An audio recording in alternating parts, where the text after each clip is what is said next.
His body is now at the medical examiner's office. Jackson was rushed to a Los Angeles hospital in cardiac arrest after paramedics were called to his nearby home shortly after noon. He wasn't breathing when paramedics arrived.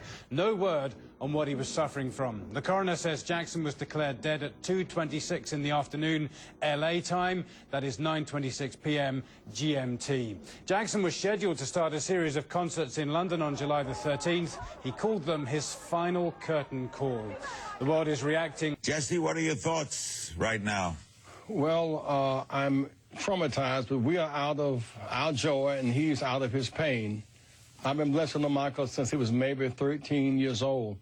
We were doing our first expo, and we had the lineup. Quincy Jones was there, and Nancy Wilson, Sammy Davis. It was really a very tight show. And so someone said these kids want to perform. They're over at the Regal across the street. The Juniors Griffin, who worked with Dr. King, said, "You got to hear them." I say, "I want to hear them, but we are busy." He said, "Well, come downstairs and meet them." And they were in the station wagon, you know, with the U-Haul attached to the Jackson 5 with Joe. And we said, well, we can't say no. And they performed the ABCs, you know, at that particular expo. And, of course, it took off from there. By the way, we are now showing the body has left the helicopter, is going into the vehicle that will take it to the coroner's office. How do you deal with it? What do you say to a family in a case like this? You have to do this a lot, Reverend Jackson. Well, how do you put this in words? It is that death is a mystery. And when the suddenness of death appears, we have to lean to our faith and not to our own understanding. And you simply pray to ask God to in time reveal the mystery and to relieve the burden from your heart. That's all you really can do. And again, having been with him across these years and his family, to watch him grow up, I think so much about the Victory Tour that kicked off in Kansas City with Don King, the time that Michael was performing, of course, at the great theaters around the world. I was on my way to London, really, to be with him July the 7th before he delayed it one day. But I would say that we ought to give a shout tonight because Barry Gordy and Suzanne have taken him and the kids out at Fred Siegel store getting blue jeans. And, of course, there's a Michael Jackson, and there's the Quincy Jones in that whole Thriller Drummond. So he had that same taste. You sure did. Thanks, Jesse. We'll be calling on you again.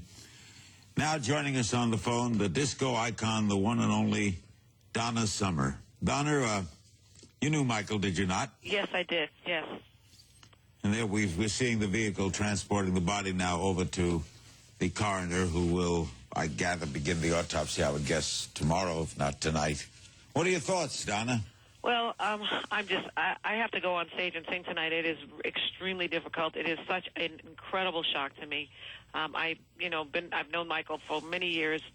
We've worked together. We've done different things together over the years, and I know his family. And it's a total shock. And I don't even have words to say. I mean, I'll miss Michael. The world will miss Michael, and I'm sure that the world is in a state of grief right now. Where are you performing tonight? I'm up in north of Los Angeles at a casino, Shumash. Will you talk about him? I certainly will. We were going to try to dedicate a song to him tonight. All right, Donna, what was his greatness? His greatness was perfection. And when you meet people like that who are so given to doing things at the utmost and the highest level, then it makes you up your game. And Michael was one of those people who wouldn't stop until he was perfect, and he kept going even after that. And so, I will personally miss him. I will miss his light. I will miss his star. I will miss who he has caused other people to become because of his greatness. He upped the standard. Did you let the stories about his personal life affect your feelings about him? Not at all. Not at all, because I don't personally know that those stories are true.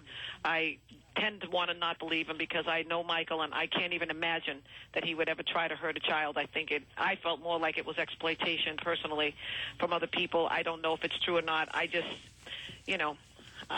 think he was a sitting duck at times.